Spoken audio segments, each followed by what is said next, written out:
Hello, welcome to the Smart Study Guide. Today we'll be taking our first lesson.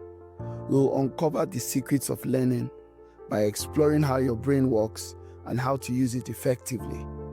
Today we'll discover neuroplasticity, learning styles, mindset, and why consistent effort always beats cramming.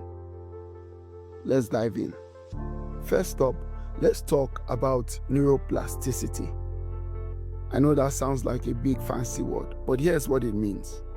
It refers to your brain's ability to change and grow based on what you learn. Every time you practice a skill or study, your brain strengthens connection between neurons. This strengthened connection is what improves memories. This is like building stronger bridges between cities to aid the flow of movement, one part of the brain to another part of your brain. This is why they say practice makes perfect. Neuroplasticity works both ways. If you stop using a skill or memory, those same pathways weaken over time, like a road that falls into disrepair. Very similar to that your relationship that didn't work out. No communication meant no connection. I know you get the point, but that's not what we'll be talking about. So the key to learning is regular practice. Whether it's learning a new language or mastering a musical instrument or learning a new recipe, consistency is your secret weapon. To enhance connection changes and learning, neuroplasticity not only leverages on the principle of practice, but also on AGES, AGES, four essential variables which are attention, generation, emotions, and spacing. I won't bore you with all the technicalities of the AGES principle. We'll just focus on attention and emotions. Attention is very, very crucial for learning. Money is not the only means of purchasing knowledge. Another important unit of value is attention. Attention is literally a currency. It buys you learning. If you are distracted by your phone or multitasking, your brain can't focus enough to retain information. Pay attention and you will get better results in learning. Now let's talk emotions. Positive emotions are like the weather. Like curiosity and excitement are like sunshine. They help learning flourish. Negative emotions, on the other hand, like stress and anger or anxiety, act like heavy rain. It washes away focus. So keep a positive mindset as you study. Let me give you a quick emotion leadership tip with learning.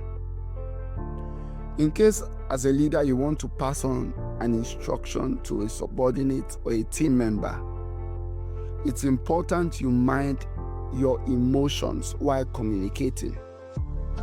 If you sound dull, boring, and no energy and weak, the lesser you are likely to pass information. But if you sound energetic, excited, and positive, your team member is likely to understand or grab what you are communicating. That's just a quick tip on emotions. The second factor to consider in your learning style is literally your learning style. Did you know everyone learns differently? You might be a visual learner who thrives on diagrams and charts, or an auditory learner who prefers lectures and discussions. Or maybe you are more on the practical side, what experts call kinesthetic, who learn by practicing or doing. Or better yet, you're a read-write learner who loves taking notes. Most of us combine different learning styles. We are a kind of mix. So find what works for you and lean into it. The third factor in learning is what experts call the growth mindset. Let's talk mindset. A growth mindset means believing you can improve through effort. Instead of always saying, I'm bad at maths, say, I'm working to get better. Every mistake is a chance to grow. Remember, even the greatest achievers started somewhere. The fourth factor in learning is consistency. Now, consistency. Studying a little each day beats cramming the night before. It's like watering a plant. You don't just dump a bucket of water once a month and expect it to grow. Small, steady efforts of learning help your brain absorb and retain information.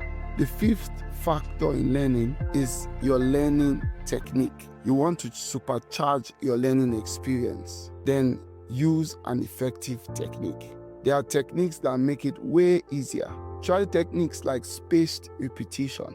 This involves reviewing information at increasing intervals, like revisiting a concept or a lesson today, then rewatching or reading it again in 3 days, then watching or reading the same lesson a week later. You can use apps like Anki to automate the process. It makes it more effective. Can I go deeper? See, learning is like eating. You need to balance consumption, that is taking in information, with digestion, which is processing it. To become effective learners, it is important we avoid consuming too much information without properly digesting it. We do this by identifying, categorizing, and applying the right technique to digest it. Two things can happen if you fail to do this. Number one, you choke yourself with so much information with little digested. This happens when you cram too much without understanding. Another thing that can happen is you will even find it difficult to take in the presented information. It feels like the information is coming into one ear and is leaving at another ear. By taking the time to categorize and process information, we can ensure that it sticks in our mind and is readily available when we need it. With these tools, I believe you can unlock your brain's full potential. Remember, learning is a journey, not a race. Start small, stay curious, and keep building those connections. Thanks for watching. Until I see you on our next lesson. Bye.